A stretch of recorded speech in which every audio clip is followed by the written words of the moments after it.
I have to break down a pomegranate and also make at least one video before the draft lottery today.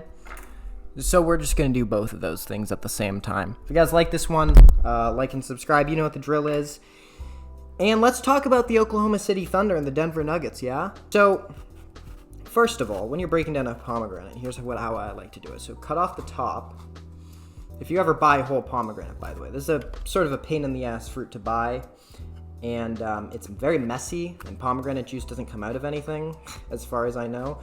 So I like to just cut the top. You don't really have to cut the bottom off. Don't do what I just did. So you cut the top off, and then you just want to start cutting it into 4 quadrants. Juice is getting everywhere already. And that's how you get this into 2 halves and then 4 quadrants. But let's talk about the Denver Nuggets and the Oklahoma City Thunder now, if you guys are still with me. Denver and OKC have had an interesting back and forth series so far. And Game 5, I believe, is tomorrow. I know it's not Wednesday, and I don't anticipate they're waiting until Thursday to play Game 5. Regardless of that, it's been pretty crazy so far. Denver has surprised a lot of people. They've surprised me. Oklahoma City has sort of surprised people. Shai Gilgeous has sort of surprised people. I guess the first thing I want to talk about, just so I can get like some ideas flowing, is just some of the individual players that have been sort of relevant in this series. Oklahoma City employs about 500 million different all-defensive caliber players, most of them on the wing. They've all given Jamal Murray his fits, but Jamal Murray has still been pretty damn good in this series. He can still hit tough shots even when he's got, a fire hydrant in Lou Dort, tied to his hips at all times. That's a big defensive body for Jamal to get around, the exact sort of defender I would want on Jamal Murray, and he's still been able to get his.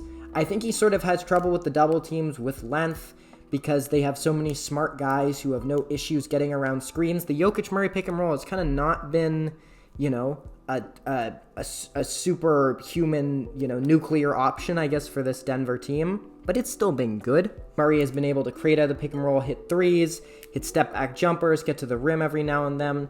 Now, Oklahoma City will counter that with double big. They'll counter that by just swarming the ball, throwing double teams at Jamal, sagging off of shooters, because Denver doesn't have the shooting that Oklahoma City does. Even though Oklahoma City doesn't have, elite three-point shooting. Obviously, they can throw Isaiah Joe in the game, and suddenly that's like a 40% three-point shooter. You can't really sag off Caruso. Denver has tried. It doesn't really work.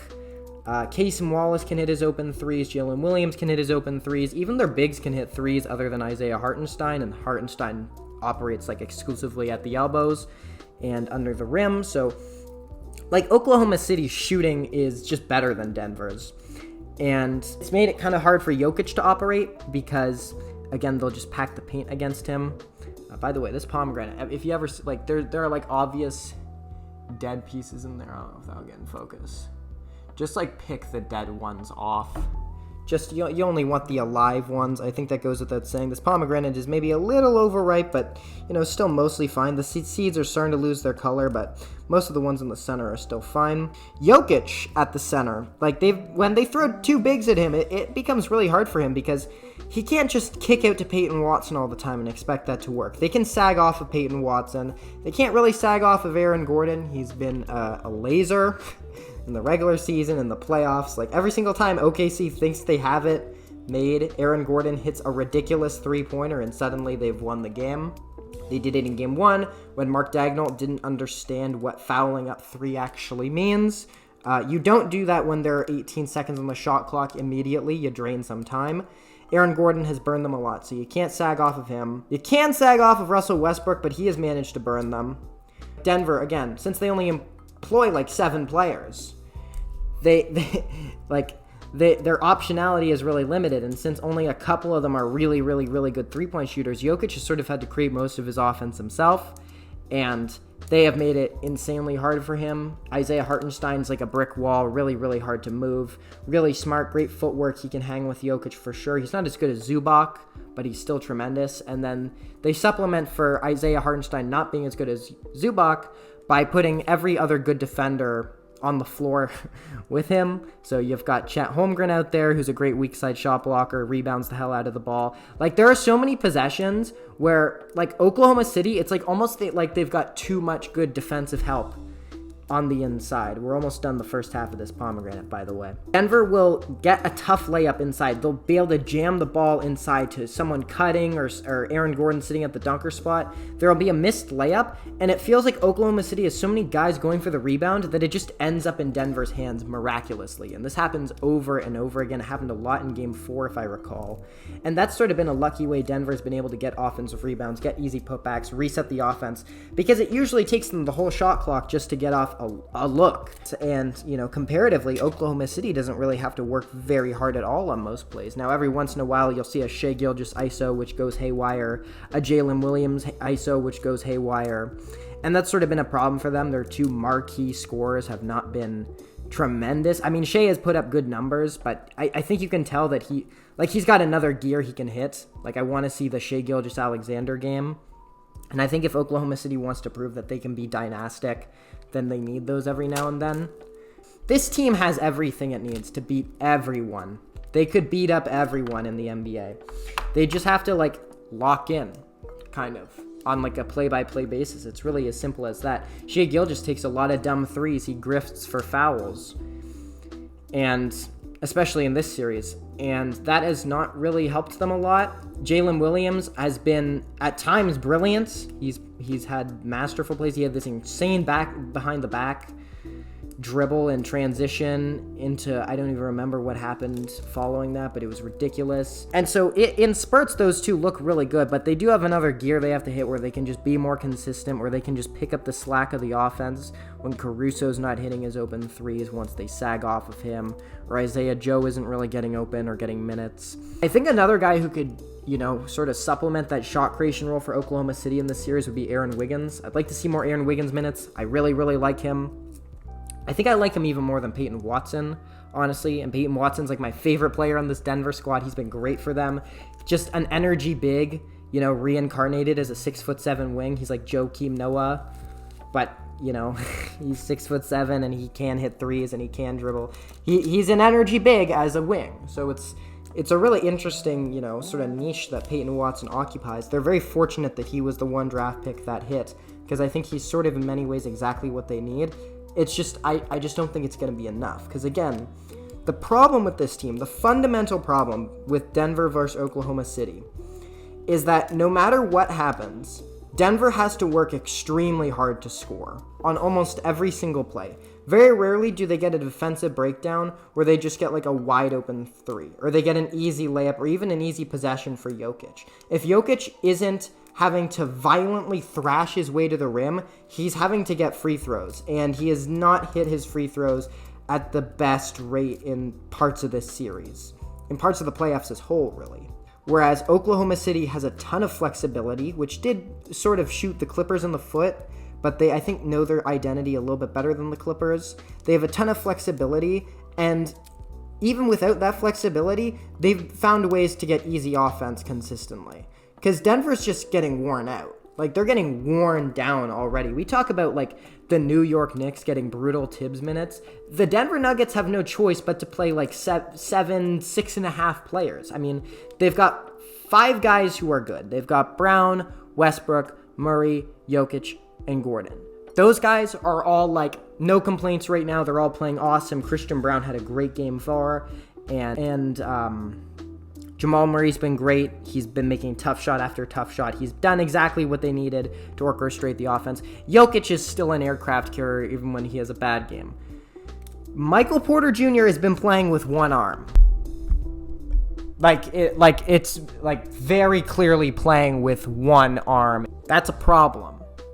Peyton Watson, as much as I like him, he is 75% of a good playoff rotation player. He's too inconsistent. He's too easy to be left wide open confidently when the game is tight. And even if he does burn you, it's you have to live with that if you're OKC, because you've got to prioritize, preventing Jokic. And Peyton Watson doesn't burn them so badly that, and he never will, that you won't consider leaving him open often. So he's basically 75% of a playoff player. Porter is basically 75% as well, because again, he's playing with one arm. He's playing with one arm on almost every single second of the game where he isn't, that's the only time when he isn't playing with one arm. That's a huge problem for Denver, and there's really no getting around that. They've basically got 6.5 guys.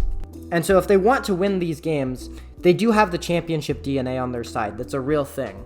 When the going gets tough, this team doesn't let go of the rope. They don't give up. They're not intimidated by Oklahoma City. They don't lose confidence. The lights are never too bright for this Denver team. Whereas, like, it seems like this Oklahoma City team, despite, like, having this cool, calm, collected demeanor for most of the regular season, has sort of let go of the rope a lot in these playoffs. And I think they've sort of let Denver into this series multiple times. And I think they just need to bite down on the mouthpiece in the same way that Denver is and, like, prove to us that they've got championship DNA. That there is no moment that's too big for them. Because they're going to probably run into Boston in the finals. And if Boston can get to full strength, and at this point, truthfully, I highly doubt it. I really do think this playoffs is OKC's to lose at this point. I think if they win this series, they've got a very good path to just winning a championship.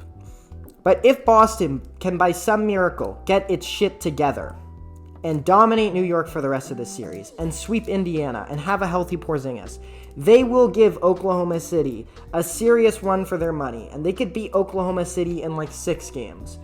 But Oklahoma City could beat Boston in 5, and they've got to prove that. They've got to prove that, you know, Jalen Williams can be more consistent, can be more reliable, can refuse to give up, can be unwilling to lose. Shea has to be a guy who down the stretch doesn't take dumb threes, doesn't grift for free throws, and just wins on offense. Like, he is just unbeatable on offense. He has that in him. He did it for a whole regular season.